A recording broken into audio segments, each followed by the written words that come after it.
Hey everyone, and welcome to Chef AJ Live. I'm your host, Chef AJ, and this is where I introduce you to amazing people like you who are doing great things in the world that I think you should know about. My guest today is Chef Cathy Katin-Grazzini. I hope I said it with the right accent. Perfect. Good. And she is really one of the most extraordinarily talented. I don't even want to say she's a chef. She's like a culinary artist. She has this beautiful new book. It's called Love the Foods That Love You Back. We'll show you a bunch of photos in it. We might even get to do a recipe from it.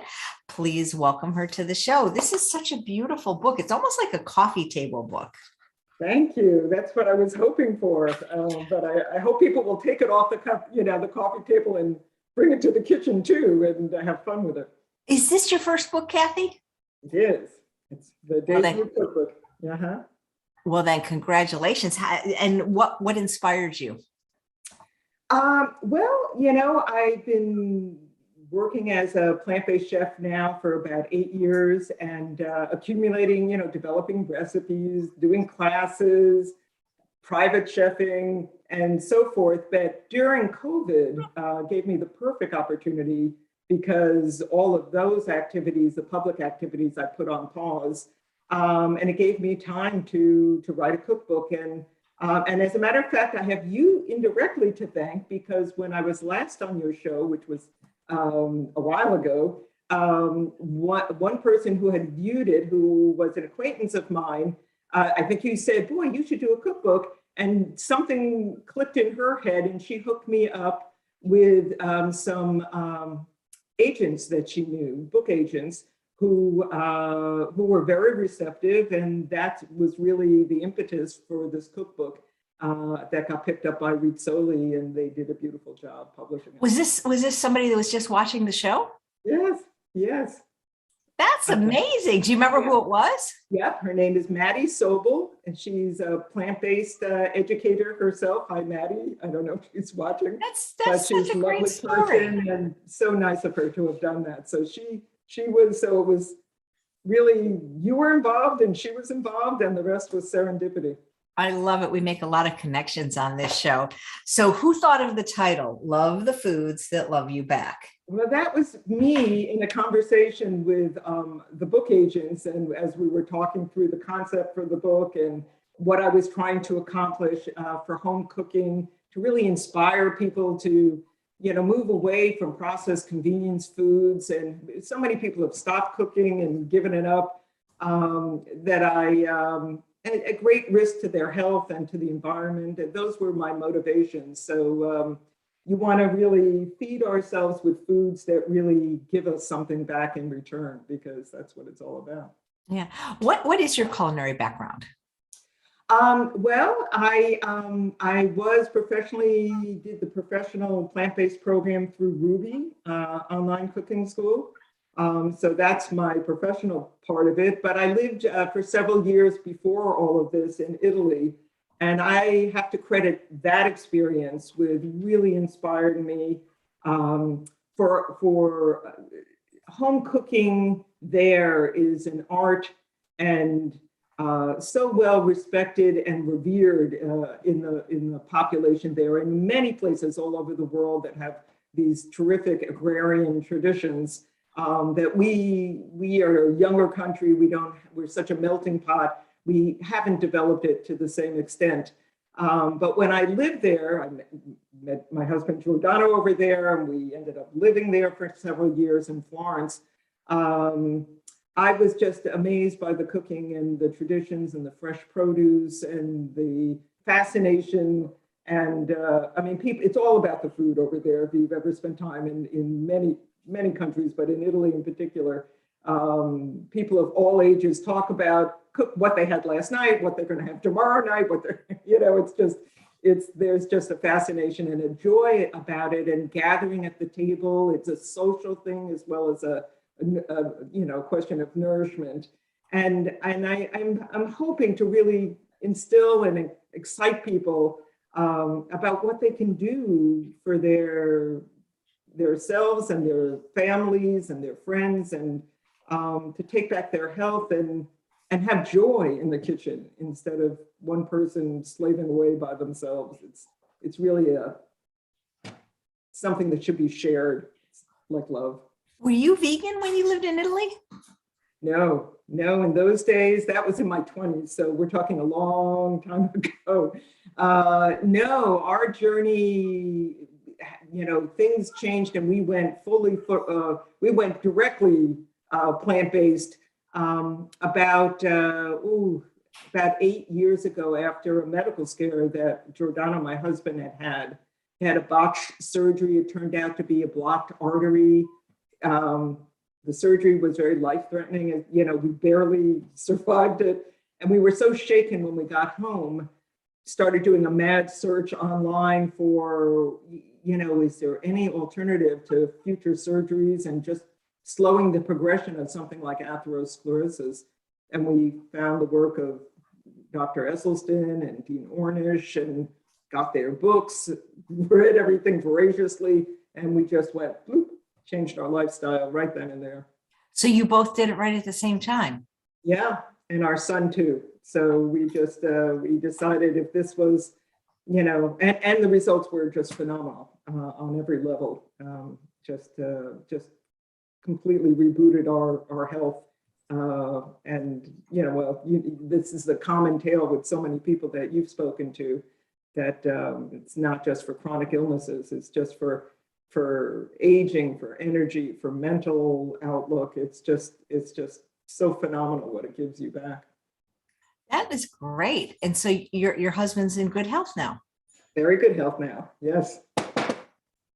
Well, No. that's pretty darn cool. Yeah. I know this about you, but I don't know if everybody else does, because we actually met because I used to be a contributor to VEGWORLD Magazine. Want to talk about what you do there? Yeah. It's wonderful for anybody who doesn't know VEGWORLD.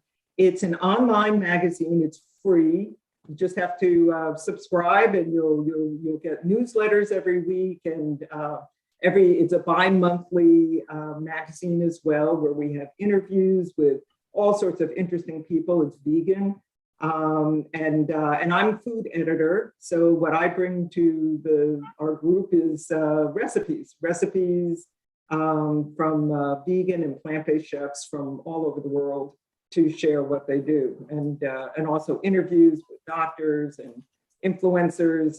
There's just lots of interesting things and wonderful. Alora Hale Middleton is the owner and editor-in-chief, and she's phenomenal, wonderful person, and is our fearless leader. That's cool. So that must keep you busy. Yeah, it's fun, and I'm constantly developing recipes. What I like to do is explore cuisines from all over the world and to translate them in their very healthiest and most climate-friendly iteration, and then share that with the people that are interested in what I'm doing, just to stretch our culinary horizons, so people see there are many possibilities. It's not just Buddha bowls and smoothies and all wonderful things, but that they're wonderful flavor profiles from countries all over that are there to explore, that are loaded with health and bursting with flavor and exciting cuisines. I want to say the photography in this book is quite beautiful. I didn't realize that was your husband. So let me just show a few of the recipes that I earmarked. This delicata squash salad looks amazing. Mm-hmm. And this one, this is I marked this because I love the name of it, and it seems like such an easy recipe. Simple soup. Yeah, but that's just a simple vegetable and bean soup. I mean, it's very elegant. Yeah. Did you create the recipes just for the book, or did some of them, were they already in your repertoire and you just had to write them I'd say down? both. A lot of them were recipes that I had accumulated and were ready to see the light of day and reach more people. But there were a number of them that I worked on as I was writing the book itself. So it's kind of a blend. It's a mixture of recipes from all over the world. But also some right out of my own noodle, that there are just things that I've done for ourselves that save time or delicious and easy and haven't really been done before as far as I know. So I shared those as well. Yeah, I love, this is another one that looks so, you just want to eat the page. Yeah. Yeah, that's Giordano. We have a lot of fun together and doing the food setups and the shots. And Do you have a favorite recipe in the book? oh my goodness. People ask me that sometimes. They're like my children. It's hard to play favorites. I'm a very adventurous eater, and I'm always, but there are foods that I find comforting that I come back to all the time. So I don't know if they're favorites, but I love shorbet adas, which is from Lebanon. It's a Levantine lentil soup. It's lemon. It's little chili. It's with red lentils. It's very simple and easy. That's a great starter recipe for anybody who's new to cooking or new to cooking with plants to make. And I make that regularly just because it's such soothing comfort foods. The mayonnaise I use all the time for salads and for dressings. The yogurt I do constantly every week because I do all sorts of things and cheeses out of that. So there, and of course the sourdough bread is in the book as well, and that's a staple in our household. We're always making breads. Wow. Do you cook every night? No, no, because like everybody else, I sometimes am too busy or whatever. I do batch cooking oftentimes. It's the practical thing where I'll make a big batch of something, a soup or a stew or stir fry, and we'll nurse that along for a day or so, and then I'll cook some more. Our breakfasts and our lunches are very standard and very simple. I get more creative when it comes to dinner, and I often have more time. A couple of times a week, I would say I'm cooking something new and adventurous to see if I'm developing a new recipe. So it's a little bit different than most people because I'm putting out new content all the time, and so I'm exploring. Yeah. You said you coach people as well? Yeah, I mean, people getting for all sorts of reasons. Sometimes there are people that are trying to transition their diets. They might have a diagnosis that they're coping with, or someone in their family, and they're looking, especially when they're new to plant-based lifestyle. It's a little, daunting in the beginning to see how to change what you're eating, to eliminate the foods that are inflammatory, to introduce the ones that are nutrient dense and full of fiber. And they need some guidance. They need culinary guidance and sometimes lifestyle guidance in terms of managing their time and balancing their priorities and so forth. So I help people who in that way as well. Nice. Do you teach cooking anywhere? Well, before COVID, I regularly gave lessons. In fact, I had permission right out of the health department in my local town to give classes here. And I may resume that if this pandemic ever leaves us, we'll see. But I could fit 15 people here, and so for years and years, every couple of weeks, every month, I would do a class, and we would explore something. But I put that on, and I also traveled and did things in the city, New York City, or the surrounding areas, or did private events and so forth. But again, with COVID, I don't know how it is in California, but here it's not doing so great again. So we're back to masking in places and being more cautious. Do you ever do virtual cooking classes? I haven't I haven't done that. And now with our kitchen remodel, that's a little bit on pause, but that's something, that's a possibility. It could certainly reach more people, although there's something about the intimacy of doing physical contact, which is nice, and nice sampling. So they get to taste what we're cooking and participate in all of that, which, of course, one can't do virtually, but it is an option to explore. And, if I have time in the fall or whatever, that might be another way to go. That's great. So you know, when you said your husband was the one with the health challenge initially, but how did everyone else's health improve by joining him in his health journey? Yeah, well, let me start with Giordano and then I'll go to the rest of us. Um, what amazed us changing to a low fat, no oil, no salt, no sugar, plant-based diet was not only has it had, benefits in terms of all those risk factors, your cholesterol levels go down, your blood pressure goes down. If you have high blood sugars, which we did not, but that's often happens as well, because you're taking all that fat out of your diet. We both went down to sort of our pubescent weight, not that we were heavy, but that 10, 15 pounds that you could never lose after you give birth, that kind of just melts right off of you without really any effort. At least that was our experience. But also, Giordano had suffered from migraines since he was a teenager, and that resolved. Reflux, esophageal reflux. He used to suffer from that periodically. That went away. It's just all these niggling little problems that were not acute, but we thought was just a consequence of aging and bad luck and genes. All of these other issues disappeared. For me, I think I have a terrible family history. So I'm like awaiting a time bomb for the typical things that afflict Americans. There's a lot of cancer in my family. I lost my mother and my sister to cancer, and my aunt and my grandmother.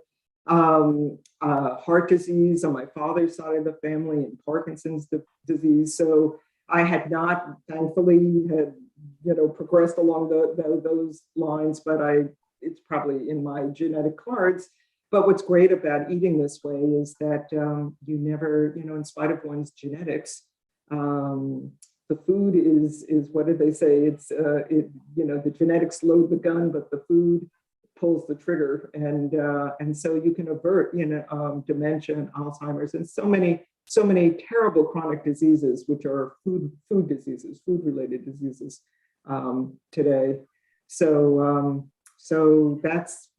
those were the benefits that we have seen. Your energy, after an initial adjustment period, your energy shoots way up, and people often get very physically active if they weren't beforehand, because they feel, all that inflammation goes away and you're left feeling really great. Well, you seem like a tiny little thing. So if going on a low fat whole food plant-based diet, did you lose more weight? I would, I'm actually very average, but you look tiny. Maybe it's Zoom, but you look petite for some reason. Yeah, well, thanks. I weigh, my weight goes from I'm 5'4". My weight is from 115 to 118, something like that. I was probably 10 or 12 pounds or more heavier, closer to 130, 120 something. And I could never lose that weight. It just was just impossible. But this, what's so beautiful about this cuisine is not only can you go back for seconds, you really eat what you, at least in our experience, you can eat as much as you want. You just eat the right foods, and your body, your metabolism responds, and you lose weight. It's phenomenal. That's fantastic. But I'm guessing you weren't like a really unhealthy eater before, were you? You don't seem like the type that eats processed food to me. No, but we used, having spent time in Italy, Giordano grew up there, olive oil, look. I mean, we used a tremendous amount of olive oil. We used to eat a lot of cheeses.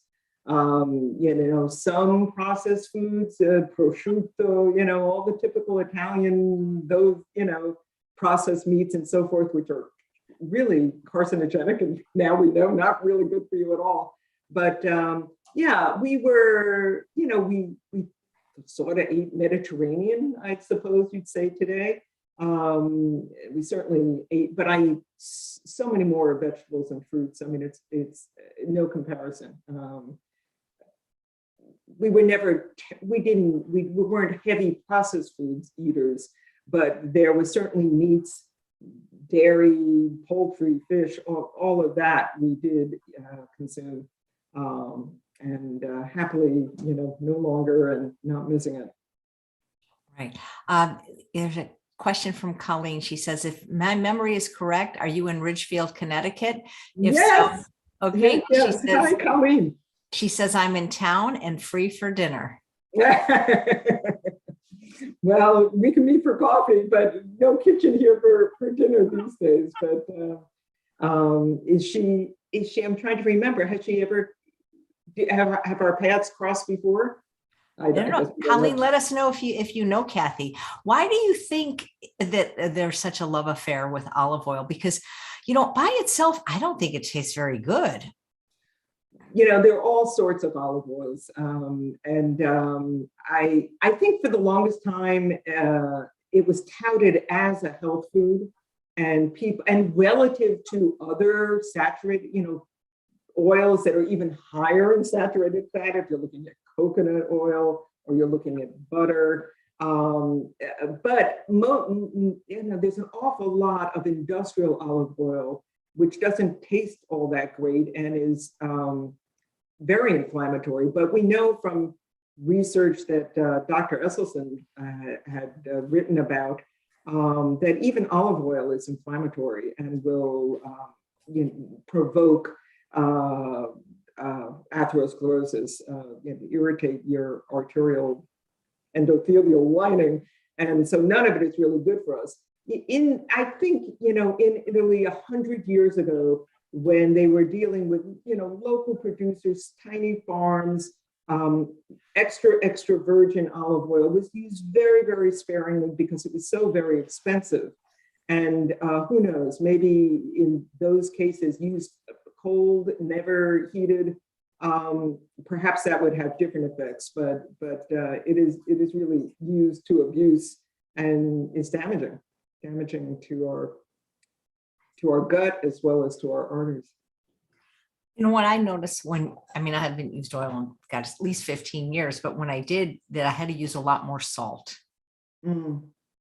Well, it's funny that you say that because I agree. I think now on the other side of this, when you eat clean, I have to say, without oils, you're really tasting the underlying delicate vegetal flavors of whatever the food is that you're consuming.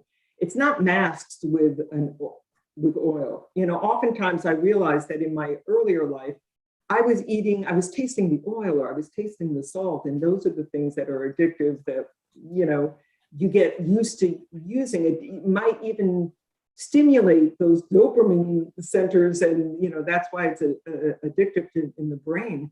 But when you stop eating it, after you adjust and your taste buds can kind of reset, if you ever had the experience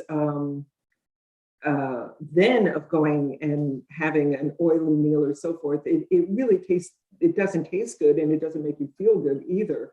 So that's been my experience ever since. It's just, it's really wonderful to taste the lively, subtle flavors in an apple or an orange, or these simple produce that comes from nature that is so nuanced and has so much going on that we are just basically masking and numbing our senses so that we don't perceive it if we're used to eating a standard American fare.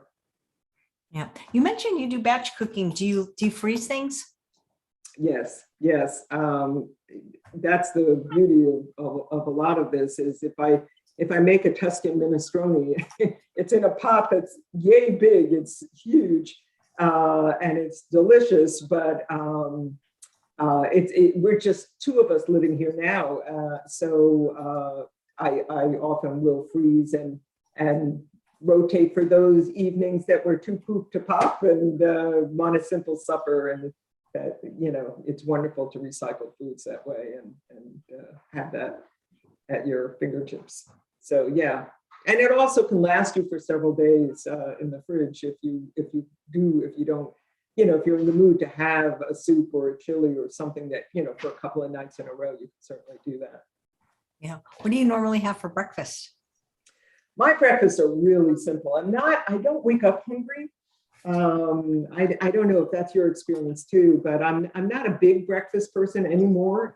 So sometimes I just won't have breakfast, and I'll intermittently fast, until lunch. But when I do, if I'm going to be exercising, or if I have a busy day, or if I wake up and I feel like I am hungry, I'll often just very, very simply either have a slice of sourdough, my whole wheat or whole rye sourdough bread with a tiny bit of sugar-free jam, or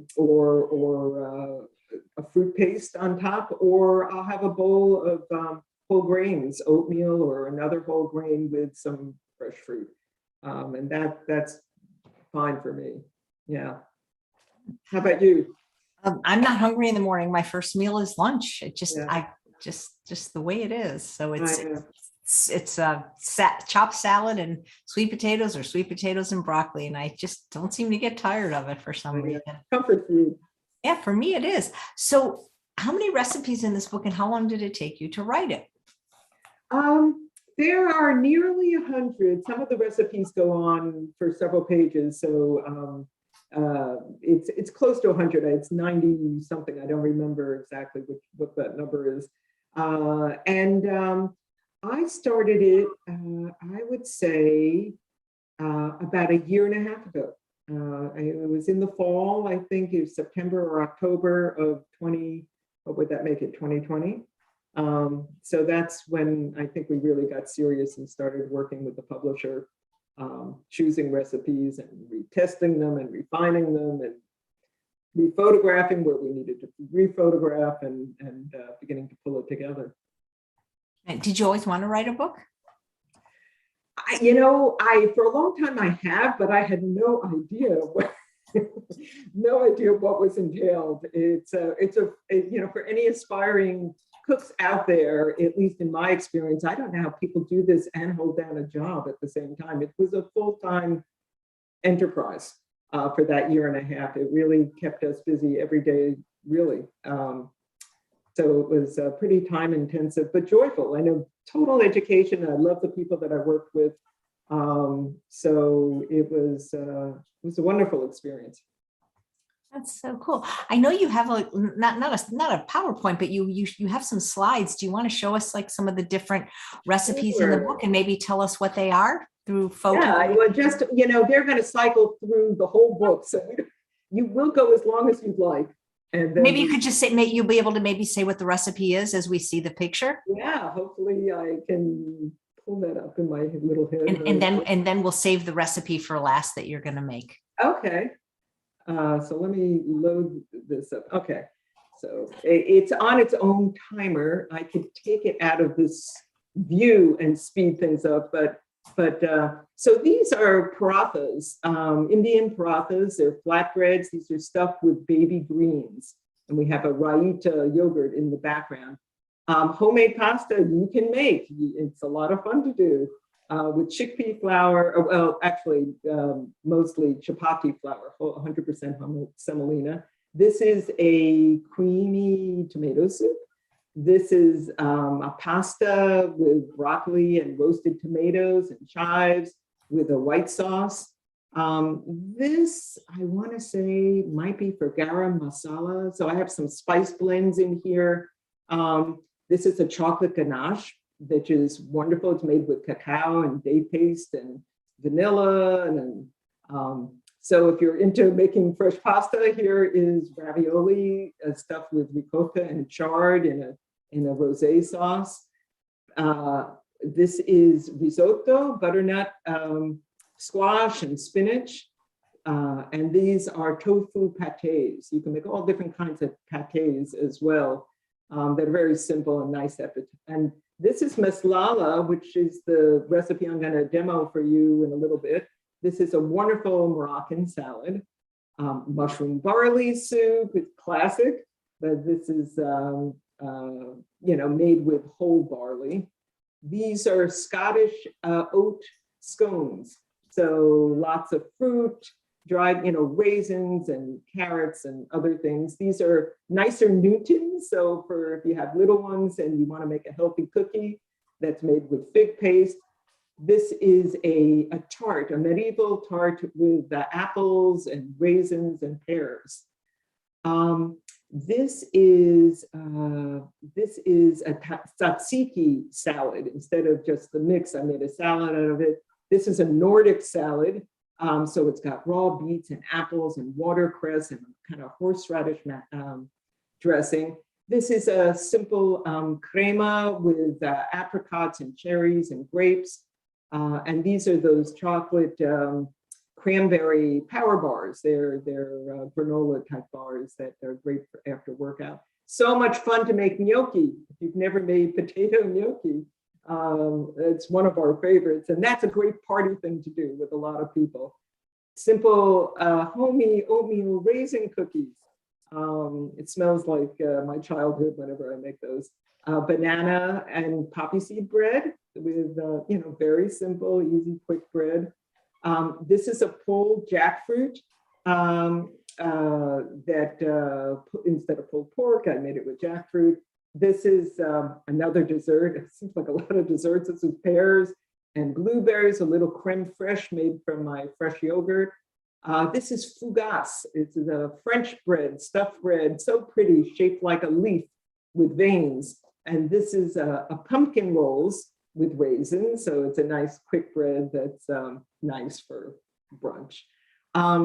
This is gingulov khat. This is Armenian, if I remember correctly. Wonderful communal dish with an interesting backstory, stuffed with greens. And this is a gratin, just with spring vegetables and radishes. Mapo tofu, nice spicy Chinese dish. Here's that simple soup with just really easy, vegetable soup comes together very quickly. This, if you do make sourdough breads, and if you do, and you have a sourdough mother dough that grows and grows, you can take the excess and make skillet breads and top them. And here's some of that sourdough starter bubbling away, getting ready to be something. Pretty pie is what I call this, and it's just in a creamy sauce, sort of like a quiche. This is a Cuban black bean soup, a little spicy with a cilantro in the center there. Here's one of the sourdough breads. This is 100% whole wheat.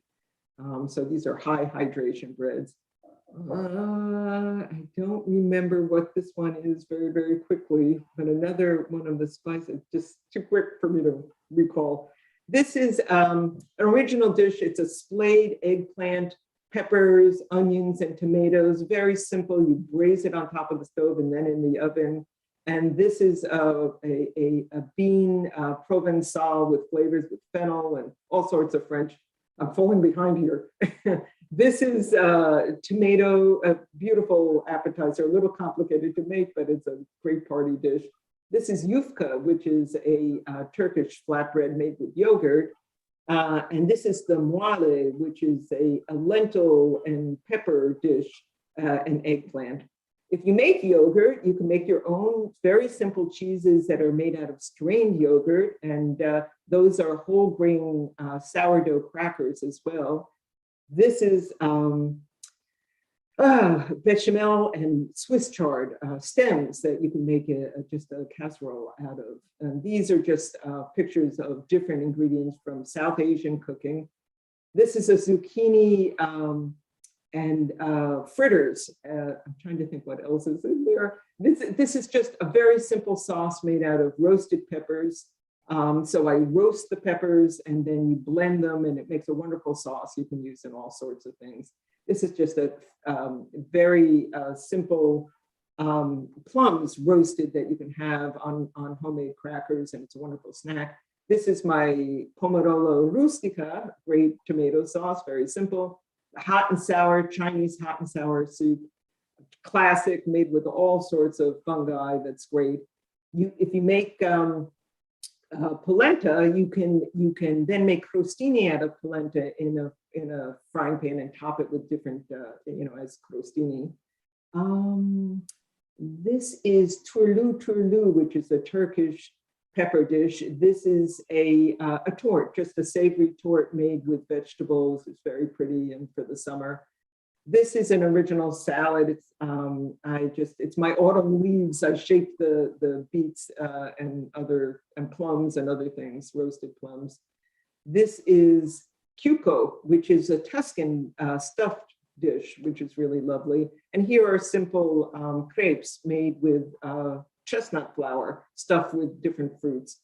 These are roasted plums in little baked cups with a little creme fraiche on top. I season with miso paste instead of salt, which it has many probiotic and other benefits despite its salinity. And I make a powder out of that I use as a finishing salt sometimes for some dishes. I know I missed the ricotta, but here are just some simple peppers stuffed with mashed potatoes. Buffalo cauliflower, very spicy and fun and crunchy. If you really miss a crunch, that's a great dish to get that. These are just different fruit paste made with dried fruits that you can use as sweeteners and in all sorts of different dishes. This is from the Balkans. It's a roasted piperade sauce, which is very common on the tables there, and every family makes it. Here I'm making yogurt. So it takes 5 minutes, so easy, made with soy milk. It's really wonderful. This is ashvar, which is a wonderful roasted eggplant appetizer on crostini. Here I am pounding kabocha squash. Here's my mayonnaise, which is made with silken tofu. So I don't use nuts a heck of a lot. It's only as a garnish. But you can make a wonderful mayonnaise made, with silken tofu. Here's that shorba adas, that lentil lemony soup. And this is just a green sauce, like a salsa verde made with basil and no olive oil. Ranch dressing that I make with the yogurt, which is my go-to dressing, just really wonderful creamy dressing. And here, remember that medieval tart? Here it is in a process shot. This is early spring miso soup that I did Japanese style, cutting out some of the radishes because they're so pretty. And here's polenta again, stacked in with mushrooms and roasted tomatoes and peppers. And this is just some South American, Latin American vegetables. This is a Napa cabbage soup. So I make a rose out of the Napa cabbage. It's, appearance is half of it. It's so important presentation. These are little pizzette made with being seasoned with za'atar. And this is a vegetable, just a tort that's just stuffed layered vegetables. This is lubia. This is wonderful white bean dish, and egg salad that I make with tofus, of different types of tofus with the mayonnaise. And here is a tuna-ish salad made with chickpeas and seasoned also with the mayonnaise. And the mayonnaise can make all sorts of interesting salads. This is, I think, my easy cheesy sauce, it looks like. And this is a Zimbabwean huku nedovi, beautiful sweet potato, okra, wonderful, a little bit of jalapeno in there, shakshuka. But instead of real eggs, these are tofu eggs, a little sleight of hand there. And this is Indian raita made with yogurt and cucumber, very cool, soothing sauce. This is a bechamel sauce, and in the recipes on that page, it's another white sauce. And you can make all sorts of variations. And here's that savory tart that we saw a different view of before, but here it is whole.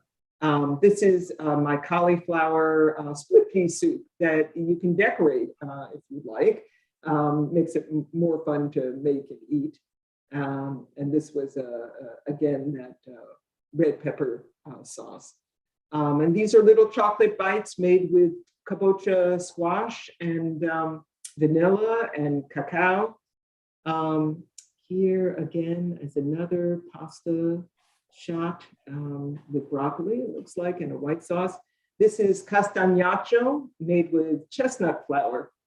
It's a typical Tuscan sweet, and it takes no time to make. And here I am tugging my sourdough, just giving it a nice pull. This is an apple fennel salad, which is just so yummy with an apricot dressing on the side. Here's another different vantage point of the fougasse that you might remember from before, stuffed with tomatoes. And here's the delicata arugula. Oh, yep, that's the one I highlighted because I wanted to make. Yep, that's that. Here are some breadsticks. You can make your own crackers and breadsticks, so much better using any whole grain, minimally processed, really great. And I love using artichokes. You can use frozen ones or jarred ones without oil. This is a puttanesca, pasta alla puttanesca, nice and zesty, a little spicy, really fun. This is a masoor dal, a red lentil soup with wonderful squash in summer squashes. Here I am, you can make your own flakes if you have a little floker like that. And here are some Chinese ingredients that are just typical in Chinese cooking. These are glazes just made out of fruit juices that are reduced down until they become syrupy. You can use that to bring some shine and flavor to a baked good. And this looks like I'm making, I don't know what I'm about to make there. Oh, it was a risotto Mediterranean. This is just a multi-vegetable risotto with, and you can use orzo with different types of, barley, barlotto, all sorts of whole grains you can make risotto for. Here's that cuco whole that was stuffed, and it's about this high, full of layers of vegetables. This is an Ethiopian dish with the injera fermented breads in the back. And here's another shot of the crostini with just roasted tomatoes and capers on top. It makes a lovely appetizer, crunchy. This is very simple little pudding called crema, very simple, made with silken tofu. Here's another variant of that medieval tort that you can do very medieval, make it oblong. I think that's it. Wow, people are commenting how gorgeous the photography is. Oh, well, that's that. There's a question: what is the crust of your savory tart made from? Oh, I have many of them. I think we'd have to look at the savory tart. I mean, I guess I could look it up because I do a lot of different sorts of things depending on. Let's see if I can. Or just what is the savory tart made of? Maybe the whole tart, not just the crust. Yes, Cindy, all of the dishes are available in the book. Yes, these are all in fact, these are the book. These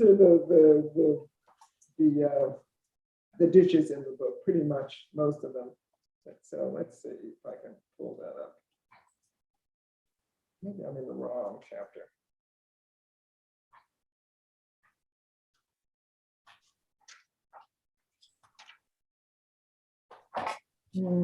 Sorry. That's okay. This is the book, guys. I've been posting a link. It's in the chat as well if you want to check it out. Glad I was able to name them all. I haven't had to do that before. Is it hard to make sourdough bread? Sourdough it's such a pleasure. It's not hard. It does take a little time, but you're not tending it all the time. You just have to be around for the day to, you saw me stretching and pulling that dough. So every hour or so you stretch and you pull it, and there are detailed instructions in the cookbook. Once you have a sourdough starter, which takes about a week to just develop those wild yeast.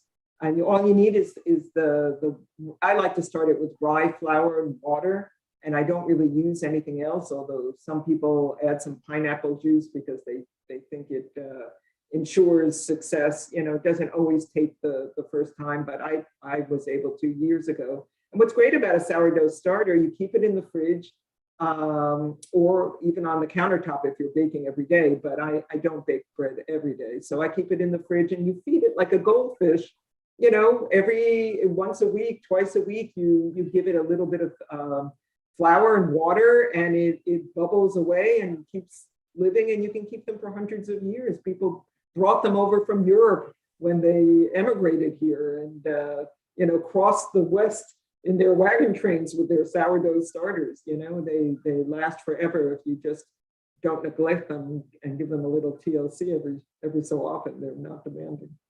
This is what is this? Because look at this. Those are my tomato roses. So that's a little labor of love, just because there are a couple of little things, but it's a baked tomato that's kind of has a little bit of a green sauce that is what you see at the base there. And all it is to make roses is thinly, you need a mandolin, which is able to slice your vegetables very uniformly and very thinly. And what you do is make slices of your zucchini and your eggplant, and you roll them up. You roll them up into creating, and then you roll them progressively to create this beautiful rose that opens up inside of the tomato cup, and then you bake it. So it's a real showstopper of a dish, for a special luncheon. And it's in a little cup as well. There's a little crust. I might have used chickpea flour for that.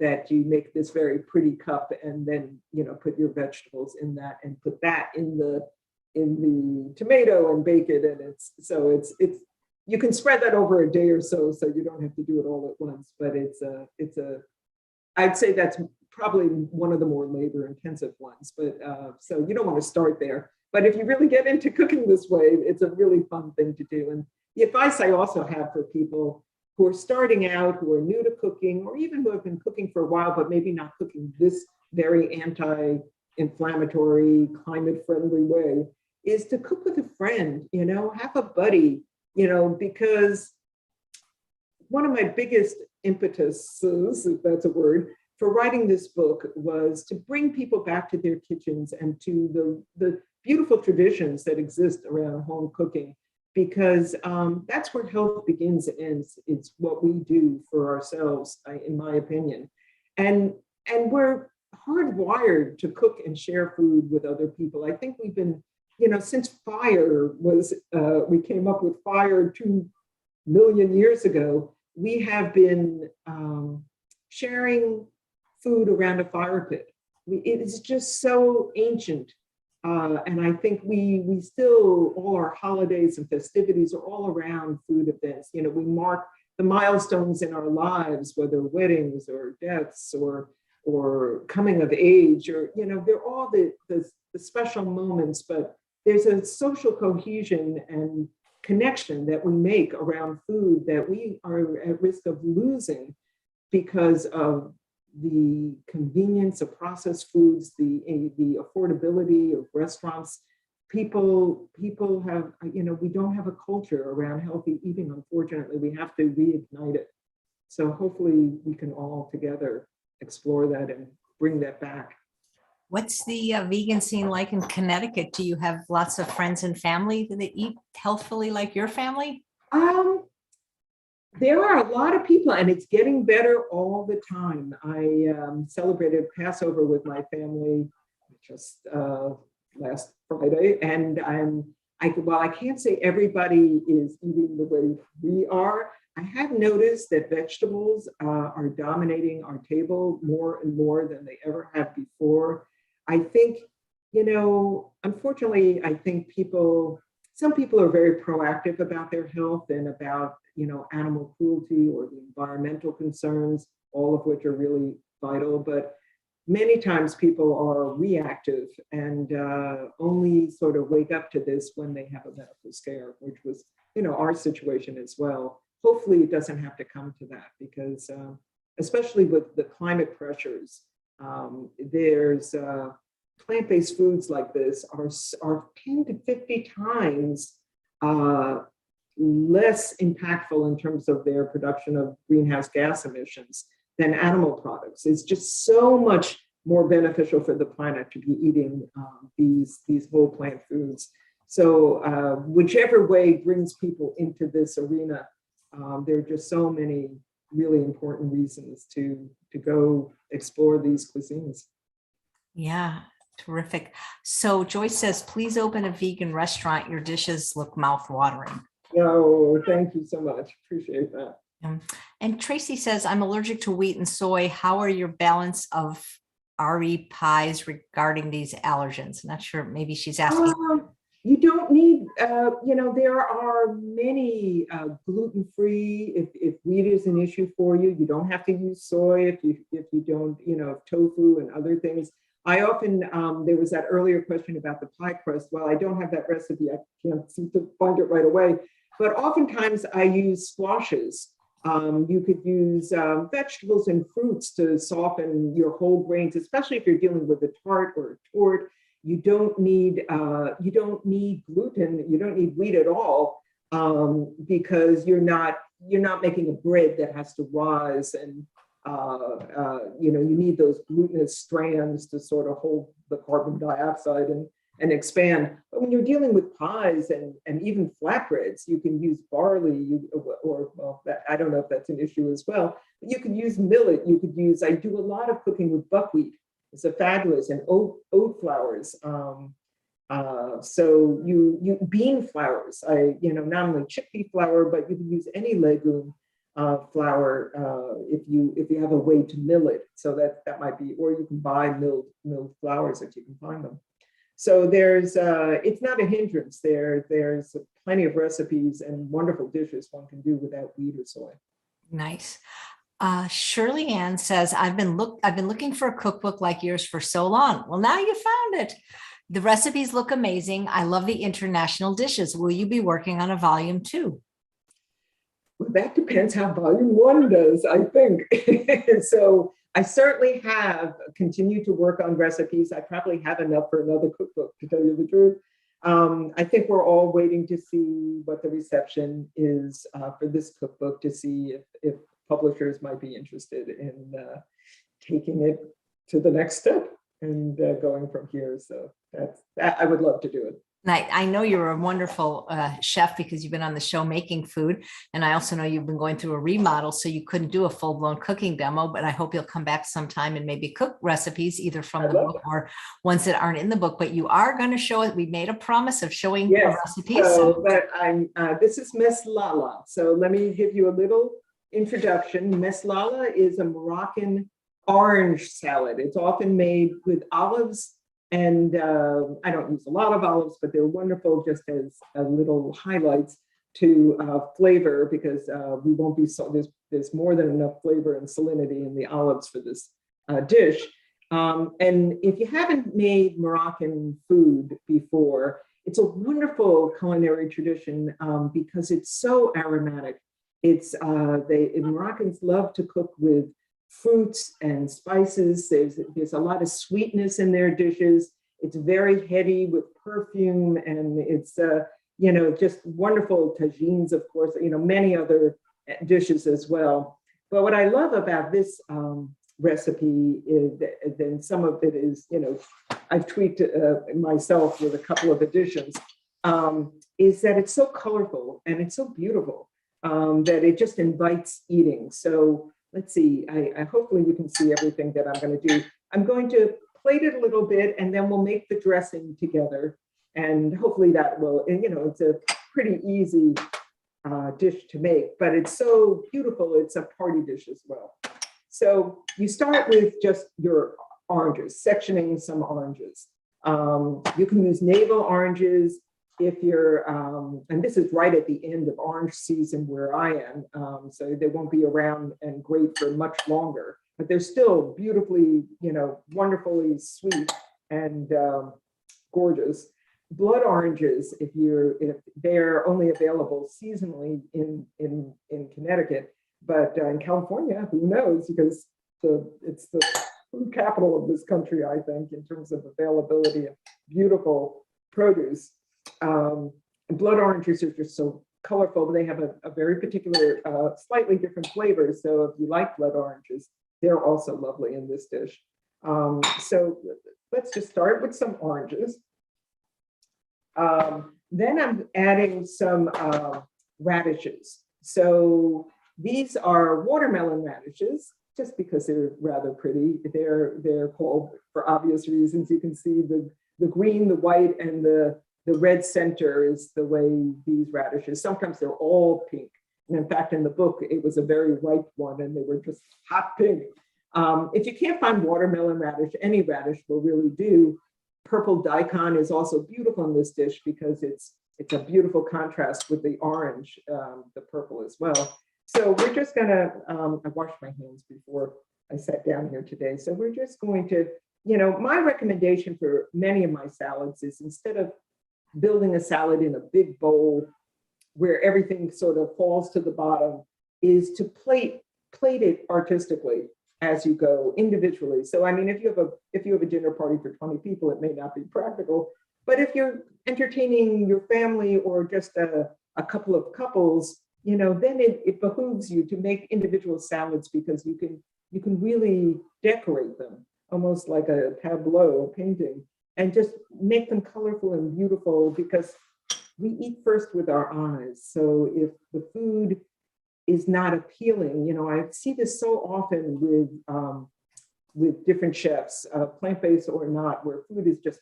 piled together or gloopy and unformed on the plate, and it's just, it's not always appetizing and beautiful as they should be. And so taking just a couple extra moments to place your foods can make all the difference. Sometimes you might see traditional meslala made with darker olives. I personally love to use these green. These are Lebanese olives. There's a Middle Eastern restaurant and shop not far from where I live, and they import their own olives, and they're just wonderful. I don't use a lot of olives in my cooking, but when I do, I really want to get the most out of them in terms of flavor. So instead of buying jarred olives and so forth, I'll often use these beautiful olives. You don't want to pit your olives necessarily, and in fact, if you go to Europe and North Africa and so forth, the olives are not served pitted, because there's a lot of flavor in the olive itself close to the pit, and so why lose that? So what people do when they go out to eat, or they eat at a family's house and so forth, is they'll just, they don't swallow the pits, they just leave them on the side of their plate. But they add and bring so much flavor that they're worth preserving. So this is a very simple dish. So this is, before it's dressed, this is basically the bare bones of the salad, just to hold it up for you. That is very pretty. I love watermelon radishes. They're so pretty. They are. They're just, I don't know, you're in California, so it's probably summer already where you are, but if you can see how I'm dressed, I'm still in winter garb. It's 40 degrees here. We're waiting for spring, and it's coming very slowly, is all I can say. So anything that brings color and something that evokes springtime and you want to know what the temperature is? Do you want to know what the temperature is where I am? What is it? 94. Oh my, well, that's almost too much. Oh my No, God. no, it's perfect. It's perfect. Is it? Well, it's low humidity, so probably. No humidity, yeah. Lucky you. I'm going to use a little fresh white pepper. And, I know you can buy your peppers already ground, but like most spices, they degrade. Those essential oils evaporate almost immediately. And so you get much more flavor. White pepper for this dish, just because you don't want to really see dark specks everywhere, but white pepper is just a little milder than black pepper. And so we're just going to grind a little of it over our salad. And then in terms of the dressing that I came up with for this is very, very mild and light and floral. It starts with apricots. And I made a paste here, some unsulfured apricots. Is not as bright orange as the sulfured kind, but you don't want to be, consuming all those sulfites. So use the unsulfured. organic or, just unsulfured varieties. And you're going to make a paste out of it, a loose paste, very simply by either covering them with water, microwaving them for 2 minutes, and then blending them in a high-speed blender. Or if you don't have a microwave, you can put them in a pot, just cover them with water, heat them for 5 minutes, and you've got the same thing. And when they cool, you can put them in your blender and with most of the water, but you might want to reserve some of the soaking water. And we're looking for a loose sauce, and you blend it up, and it's just a lovely sauce that you can freeze if you're not going to use it all. I use, different fruit paste for all sorts as sweeteners, but they have a lot of flavors, just not sweetness. It's a lot of nuance here. So for this recipe, I'm just going to make an individual amount of dressing here. So we're going to start with basically probably just even a teaspoon or two of the apricot paste. I just wet my hand here, so let me just wipe it off here. I juiced a lemon, and we're going to just add, cut some of that sweetness with a little bit of lemon juice. And then, when you make a dressing, in spite of what's in any cookbook, you want to taste as you go, because ingredients are not always constant. Lemons can be sour or less sour, depending on their age and where they're from. It's always different. I have a little bit of orange blossom water, which is used in a lot of Middle Eastern and Indian cooking, Persian cooking, and even in Moroccan cooking. And this is very potent. It's like rose water. It's wonderful aroma, very strong. What's it called? What's it called? Orange blossom water. I've heard of it. I've seen it in Middle Eastern markets, I think. Yes, exactly. It's almost like a perfume, is how I can describe it. And we're only using it for its perfume qualities, but it can overpower a dish. So you want to go very slowly here. So I think in the recipe I call for a tablespoon, but that's to make several portions of this. So I'm just going to use a little bit, just probably like a half a teaspoon, in this small amount. I probably have to add a little more of the lemon juice. And just to... Cathy, where did you get the apricots from? There's a question. Boy, you can get them everywhere. I think I got these at Whole Foods Market. You could get them at Trader Joe's. I think at big box stores like Costco, they may only have the sulfured apricots if they have them at all. But they're available online, but in many places. But depending on where you live and what kind of retail is available, you could always find it online if it's not in natural food stores. Actually, what I got these from is in Ridgefield, in my little town, in the Nature's Temptations. Give them a little plug. Our local health food store had them, and that's where I got this batch. Great. And there's a question: are those amuse-bouche spoons, and where did you find them? These are little espresso spoons. And I use these all the time in my classes for sampling. If you drink espresso, it comes in handy. Yeah, you can find these easily online, just espresso spoons, these tiny, tiny spoons. They're really adorable. Yeah. Elspeth, the Speedy Vegan, who was on the show Sunday making beautiful Easter fare, said, your book looks beautiful. She loves that you have a dish from Zimbabwe, where she's from. And she wanted to know if your recipes are SOS free. Yes, they are. Yes, they are. I do use, or I offer miso paste.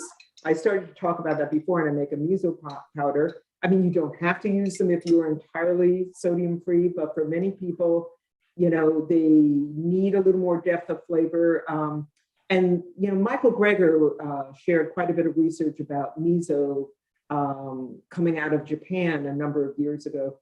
And they found that in spite of the salinity of miso paste, they do not elevate blood pressure. And in fact, they tend to lower heart rate. And from a probiotic, if you use them raw, they have many probiotic benefits like other probiotic foods, other fermented foods. But it seems to be unique. It might have data. I don't know if anybody quite knows why. It might be with the koji spores that inoculate the miso paste are the reason. But in any case, it gives us, until data shows us otherwise, it seems to be a healthy and safe way to add umami flavor and some salinity. It's not as salty as salt. And there are many different kinds of miso paste, from white shiro miso, which is very mild, to aka misos, which are fermented for years and are much stronger. There are barley misos and chickpea misos. And so you can really have a lot of fun. You want to make sure that that it has live probiotics, because actually some miso paste have been pasteurized in order to, if they're imported. So you want to, but not all of them, but you want to make sure that it has not been pasteurized, because then you lose the probiotic, it's for the taste benefits, but none of the probiotic and health benefits. So you just have to do a little research into the brand. Great. Amelia says, after getting my weekly guest lineup email, she bought your book, got it last night. It looks so amazing and she can't wait to cook from it. Oh, how wonderful. Well, thank you so much. And if anybody ordered, I should say, and if anybody enjoys the book and wants to share anything about that in a review on Amazon or wherever online vendor, if they got it from, that would be much appreciated, so that people, because I'm a first-time author, people don't know. So just put that out there. Well, hopefully this won't be your first endeavor. So they're asking again, did the apricots come in cans? No, they come in a package. They're dry. They're just, I have it on the other side of the room. I can get this particular one, but you can find them in many forms. They're just in a little package that you tear off the top, and they're just dried fruit like figs or prunes or anything else. I find them at Trader Joe's unsulfured. Yeah. I think Trader Joe's probably is a good, you can call them before you go just to make sure. To top off this dish, there are two final things.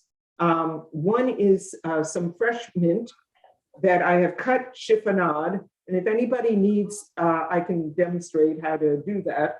You just make little ribbons, which are very easy to do. And I can, if anybody writes to you, AJ, and says, yes, show us how to do that, I will. You know what I do, Kathy? I have herb scissors, and they have like 10 blades, and it just chiffonades. Wow. Well, if you have herb scissors, go for it. I'm sure that's even faster. But I'll just show you, because I have it right here.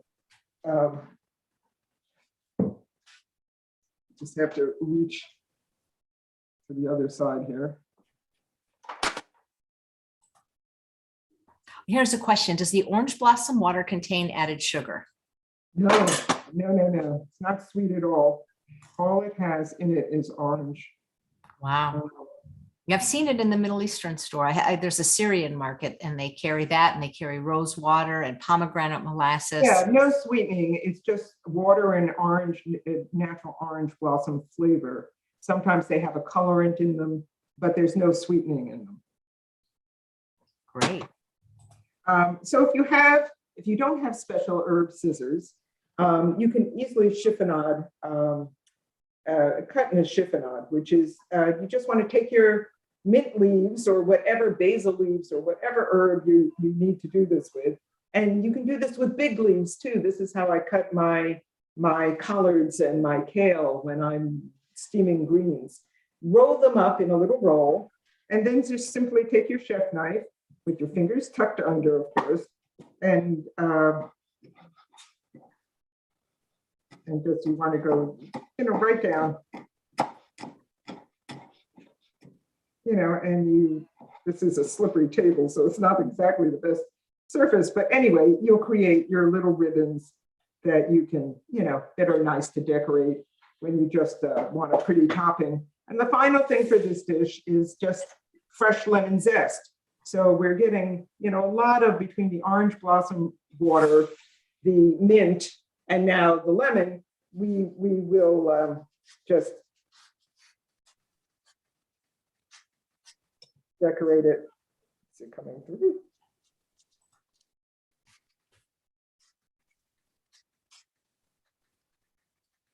Do you like the microplane better than the zesters?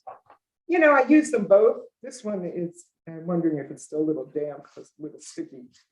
But I get bigger little slivers here, so they're a little more visible. But it smells wonderful.